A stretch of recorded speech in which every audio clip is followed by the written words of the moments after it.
ఎందుకు మన పవిత్రమైన దేవాలయం నేలమట్టమైంది? ఎందుకు మన రాజు బానిసుడయ్యాడు?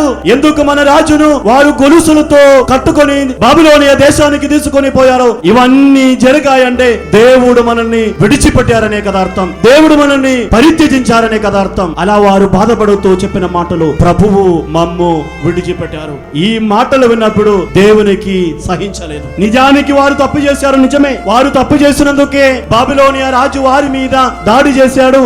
వారిని బానిసులుగా బాబిలోనియాకు తీసుకొని వెళ్ళారు, నిజమే. అయినప్పటికీ తన సొంత ప్రజలు, తన కన్న బిడ్డలు, దేవుడు మమ్మ విడిచిపెట్టారు, దేవుడు మమ్మ మరిచిపోయారని చెప్పినప్పుడు దేవునికి సహించలేదు. యావే దేవునికి సహించలేదు.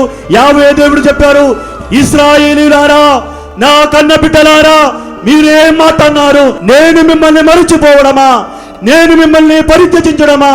నేను మిమ్మల్ని ఎన్నటికి మరవను.